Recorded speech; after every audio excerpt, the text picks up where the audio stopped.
जातियों की बात करें तो सबसे ज़्यादा बैकवर्ड क्लास के लोग हैं। यहाँ कुर्मी बिरादरी जो है वो यहाँ निर्णायक भूमिका में रहती है। लेकिन जो भी है वो लड़ेगा बीजेपी ही से।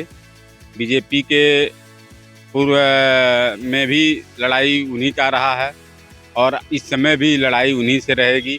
तो भैया उत्तर प्रदेश में इस वक्त एक गजब की पॉलिटिक्स चल रही है। पॉलिटिक्स है शूद्र राजनीति की, जिसे आप दलित ओबीसी पॉलिटिक्स भी कह सकते हैं। और ये पॉलिटिक्स जो है समाजवादी पार्टी की तरफ से की जा रही है, जिसमें कोशिश है कि दलित के साथ ओबीसी को जोड़ा जाए। लेकिन वहीं बात की जाए बीजेपी की, तो बीजेपी पहले से ही गैर यादव ओबीसी के ऊपर उनका बहुत अच्छी पकड़ मानी जाती है। वो अच्छे से उनको अपने साथ रखे और लगातार चुनाव में इसका असर दिखाए। लेकिन एक ऐसी सीट है जहां पर अगर ये पॉलिटिक्स चल जाती है समाजवादी पार्टी की या बीजेपी की अपनी पॉलिटिक्स रह जाती है, तो खेल कहीं पलट सकता है। और हम बात कर रहे हैं महाराजगंज लोकसभा सीट की, जो नेपाल बॉर्डर है। दरअसल इस सीट पर सबसे ज्यादा संख्या ओबीसी की है और खासकर कुर्मी की, यानी कि गैर यादव ओबीसी की। अगर आपको याद हो, पहला पोस्टर लगा था समाजवादी पार्टी के मुख्यालय के बाहर, वो मैं शूद्र हूं उत्तम पटेल के नाम से लगा था, जो कुर्मी बिरादरी से आते थे। ये पॉलिटिक्स यहाँ पर बहुत है। पहले हम आपको जातीय समीकरण समझाते हैं, फिर हम समझाते हैं कि सीट क्यों इस पॉलिटिक्स के लिए एक तरीके से लैब है। तो इस सीट पर करीब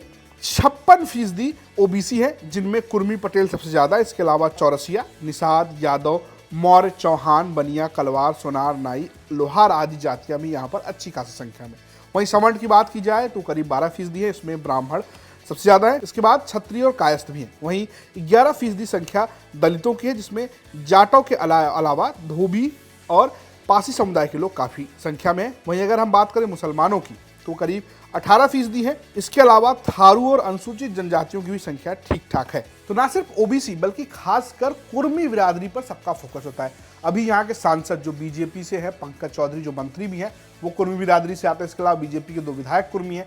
दोनों पार्टी यानी कि समाजवादी पार्टी और बीजेपी लगातार कुर्मियों को यहाँ पर एकजुट करने की कोशिश कर रही। कुर्मी, दलित और मुस्लिम का कॉम्बिनेशन है, तो कहीं होल ओबीसी का कॉम्बिनेशन बनाने की कोशिश है। लेकिन अगर आप पिछले 4 सालों का इतिहास देखेंगे तो आपको लगेगा कि सीट जो है बीजेपी के लिए कहीं भारी है, क्योंकि उसकी सबसे बड़ी वजह जो है वो पंकज चौधरी खुद है। अगर आप देखें 2019 और 2014 दोनों बार यहाँ से पंकज चौधरी चुनाव जीते।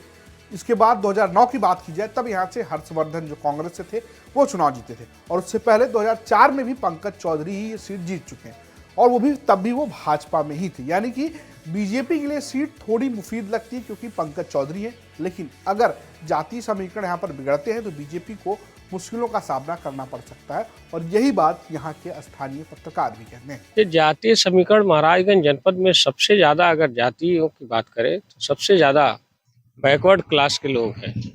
यहाँ कुर्मी बिरादरी जो है वो यहाँ निर्णायक भूमिका में रहती है। यही वजह है कि जो कुर्मी बिरादरी से आते हैं, पंकज चौधरी जो देश के केंद्रीय वित्त राज्य मंत्री भी है, लगातार 6 बार यहाँ के सांसद रहे हैं, उनका ये असर होता है। और कुर्मी बिरादरी यहाँ राजनीति पर, खास करके संसदीय चुनाव पर एक बेहतर असर डालती है। लेकिन जो भी है वो लड़ेगा बीजेपी ही से। बीजेपी के पूर्व में भी लड़ाई उन्हीं का रहा है और इस समय भी लड़ाई उन्हीं से रहेगी, क्योंकि इस समय वित्त राज्य मंत्री हैं यहाँ पंकज चौधरी। और यहाँ देखा जाए वोटों की समीकरण जातिगत में तो बैकवर्ड ज़्यादा हैं। तो जो भी होगा, अगर निर्णय पार्टी जो भी जिस कैंडिडेट को दे, अगर बैकवर्ड होंगे तो निर्णायक उन्हीं की भूमिका में जाएगी। तो आपने सुना महाराजगंज सीट पर किस तरीके से ओबीसी का दबदबा है, और ये तय करेगा कि आखिर यूपी में शूद्र राजनीति कितनी चलेगी।